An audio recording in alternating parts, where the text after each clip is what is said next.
So let's talk a little bit today about feeding and more specifically about when you start switching prey types.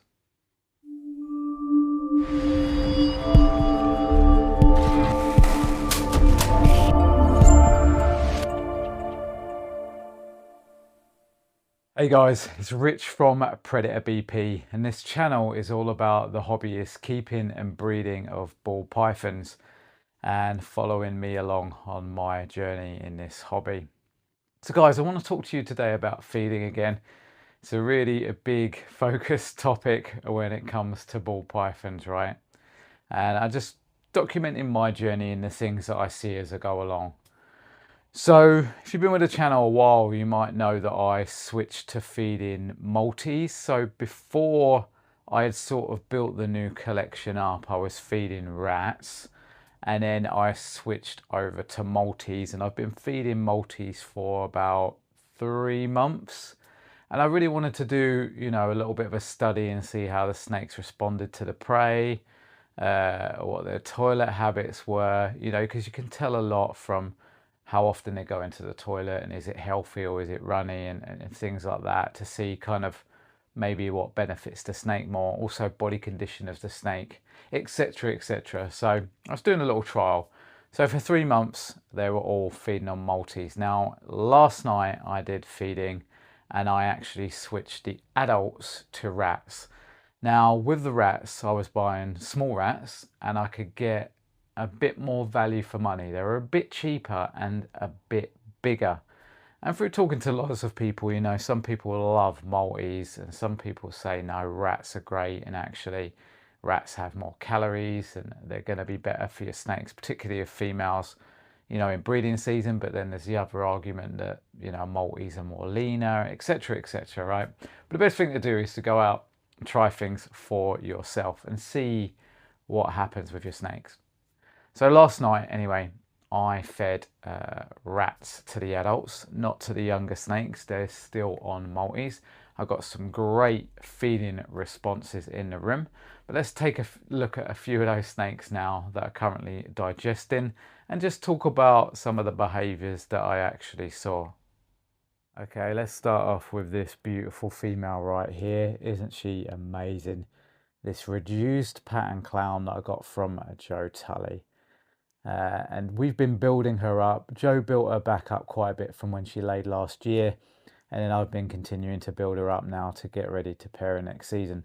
She's had a great feeding response. She really is quite ferocious. Now when it came to offering her a rat, she didn't think twice, and I assume that's probably what she was on before she came over to me. But what she does show, guys, is that she'll take either. Now, consistently, this is what I actually find. I know some people worry about the snakes getting stuck on one prey type or even the colour of a prey type, which I've heard about before. And I know it does happen. In my experience, I've not really found it too much. And we'll talk about what I saw last night. But yeah, snap the prey up. Now she's digesting it. So we'll leave her to get on with that. Now, did I tell you guys, did I mention that I love clown? It's another one. So this is the Enchi yellow belly clown female, again, that we've been building up since she came to us. You might remember she was a slow starter, didn't feed for quite a while. I think she probably went to go last year because she had the year off. She probably grew her follicles and then reabsorbed, run out of space in there for a while, went off food. That's my assumption. But since she started feeding, she's another one who's been ferocious. Look at those eyes. Yeah, just looking at us. You've got to love those pupils, right? She, again, just like the reduced clown, didn't think twice, just nailed the rat. She was probably on rats, to be fair, before she came to me. But again, she had no problem taking down multis, no problem taking down rats. She wanted to feed and she recognised that prey as food. So no matter what I waved in front of her, she took it down. And she's looking good. I think she could give us a serious clutch. She's obviously going to go to the Batman this coming season. I would rather put the Hurricane, Spot Nose, Pastel, possible Gravel, Yellow Belly Clown to her for obvious reasons, because there's a potential there to make highway clowns. But you know, I don't think he's ready, unfortunately. But we will try and get Enchi and Yellowbelly into Batman. But again, guys, just another example there. Absolutely no problem taking down the prey. And she's got a much larger meal. Look at those tongue flicks. How awesome is that? Nice, beautiful pink tongue. Love it. Right, let's move on. Okay, one more success story right here before we move on to the next. So this is the Enchi Cypress Het Cryptic, who recently had a nice confirmed lock with the Batman Het DG, and that went over a couple of days.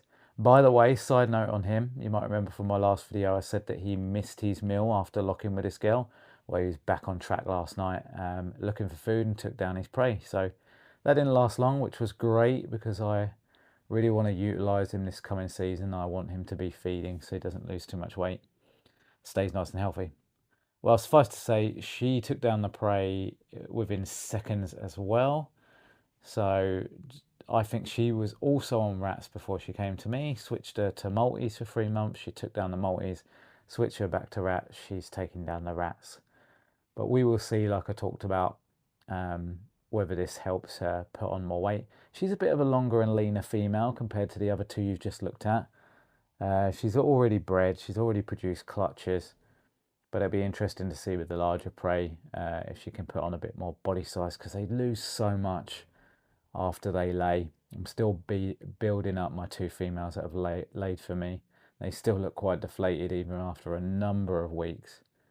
But yeah, right, let's talk about the next snake now, which is a bit more of an interesting point. We're actually going to look at something not related to clown in any way. That'll be a bit different, right? So this is the Mojave 100% Het Ultra Male that I got from Paul over at New Forest Morphs. Now you might remember that she took ages to get feeding with me. She was very kind of insecure, was hissing a lot, and just wanted to hide away all the time. But anyway, we got her feeding, and feeding quite well. Now I offered her a rat last night, and she was looking at it and looking at it. She was up, she was sniffing it. Everywhere I moved the rat in the tub, where I moved it around the tub, she followed it, she tracked it, but she would not take it down. Now this could be that she's a little bit finicky. I mean, she might be going into shed. I'm not sure. Does that eye look like it's clouding over? So it could be that she's a little bit finicky, or it could be because it was a different prey type and she didn't recognize it. But I spent a good 15 minutes trying to get her to take it down with no luck. She just wouldn't go in the end. So I moved on to the next snake. Now, this is the only snake last night that didn't take down a rat. All the other adults took down their rat, absolutely no problem, and switched over. So the question is going to be will this girl give me problems switching over? Will I need to get multis back in for her? Is she going into blue? You know, does she just need another week? I guess we'll find out. And I will wait till next week. I'll try to feed her again. If she doesn't take it down then I will order her some multis in, because we are trying to build her up. We don't actually have a male to go to her yet anyway, so there is actually no rush. But she's a fairly big sub-adult female.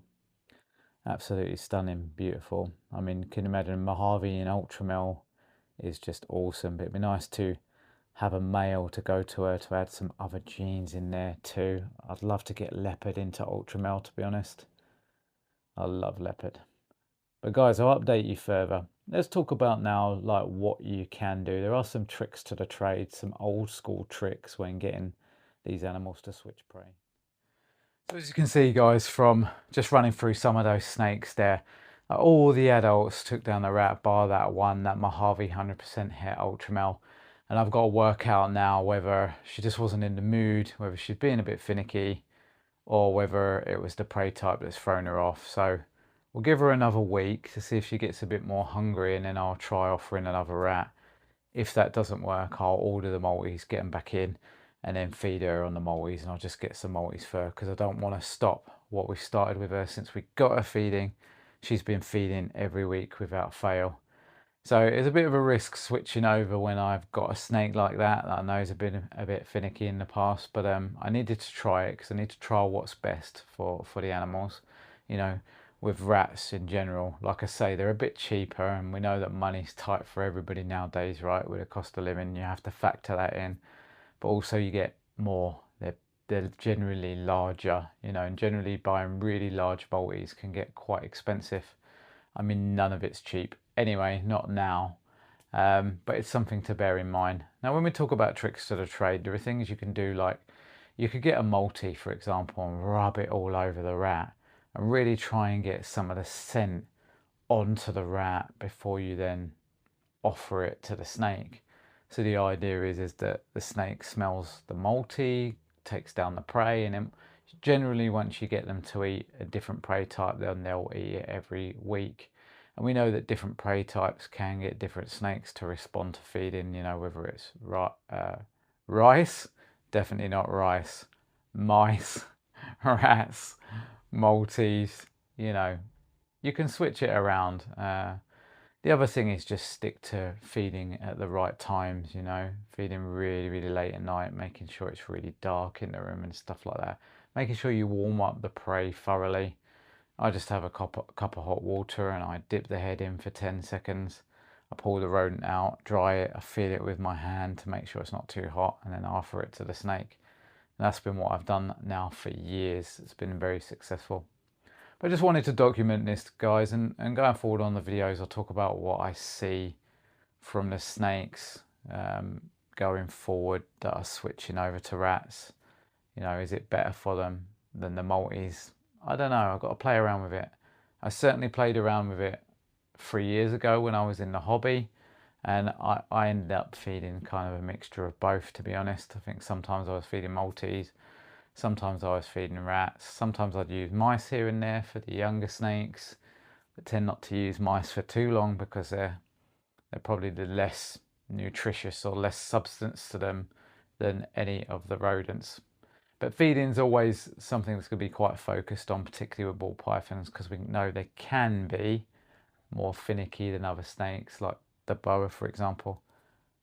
And I think I can actually just hear one of these going to the toilet. Is anyone else who's got snakes in their bedroom? You hear it really late at night. They make some crazy sounds when they go to the toilet. I thought it was like the radiators like were going to explode or something when I first heard it one night. It is really interesting. So guys, look, I hope you've found this video interesting.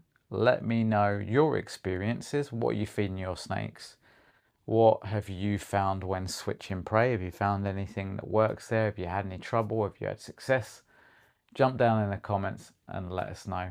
Otherwise, thanks for watching this video, guys. Thanks for the support as always, and I'll see you next time.